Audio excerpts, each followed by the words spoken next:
So we've got Grey Zone, which is the latest sort of thing that Walter has presented.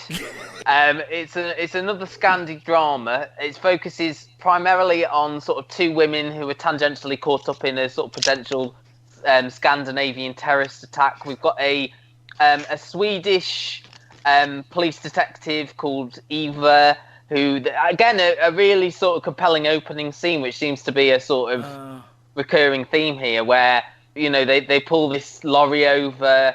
I mean, I was thinking like Asylum Seekers or something like that, because I hadn't sort of read what the basic premise you're very was. UKIP, aren't you, anyway, so you would think that. Well, but there was sealed up compartments of the thing, and you normally think, oh, there'll be like illegal or drugs, and they open it up and it's a blooming big sort of nuclear warhead.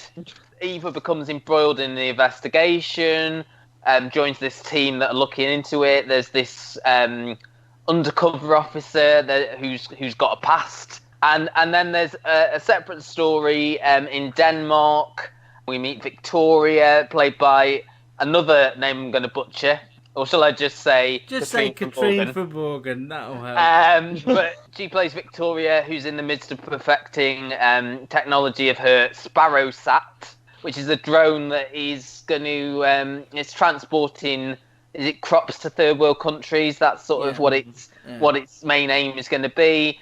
But then there's this man who pretends to be her old college friend, now working as a journalist, and he uses sort of the ruse of doing an interview with her in a home to basically kidnap her, which is how the first episode ends. That first episode ended in the wrong place, would be my first thought. Have we all just watched the one, or have we could, because it's all up on Old Waters Presents on the all four. Is it just the first one we've watched? I watched the first one, but then because I just wanted to know kind of what happened in the next few minutes, I watched cheated, basically, 15 minutes of the second one, because I do feel like that episode ended so bizarrely that wasn't supposed to be the end, so I decided it wasn't. And this is not the end. I refuse to believe. I refuse to believe that they, even though they put credits here, I don't think it's going to be the end for me, because I started this and I was thinking, I love Trapped and I enjoyed the beginning of this. Why isn't this something that BBC4 bought?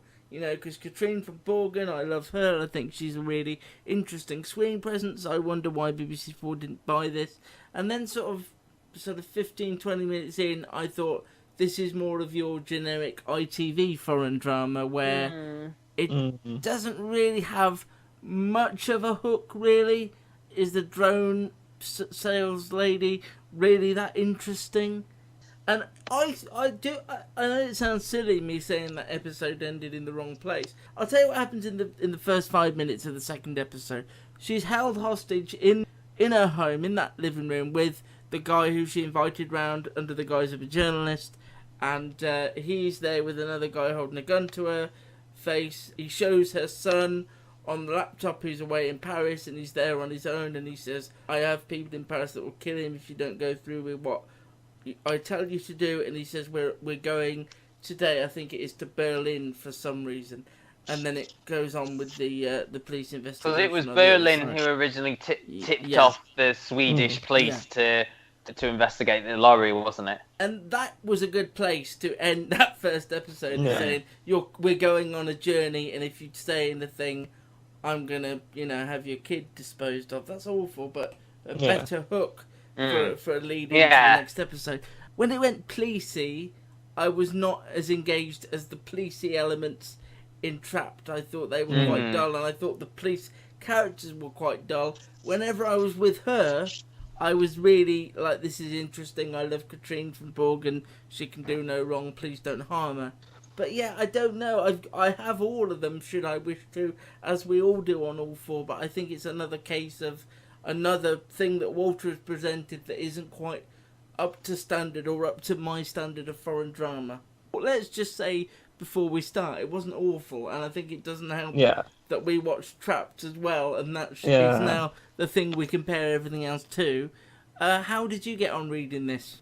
I think the main issue that I had with it was that you would kind of expect, and maybe I'm just being a bit silly here, but I would have thought you would have expected that someone who was working for a company that was developing these drones might have been a bit more cautious about inviting someone into her home, and then the whole her being taken hostage thing happening. I know that he was meant to be her old college friend and all that sort of thing, but I don't know. I would have just thought that someone working in a situation like that, where you would have been vulnerable to getting kidnapped and information about the drones being extracted from you, would have been a bit more cautious. Because I had like butterflies when her and her colleagues were all in the taxi together.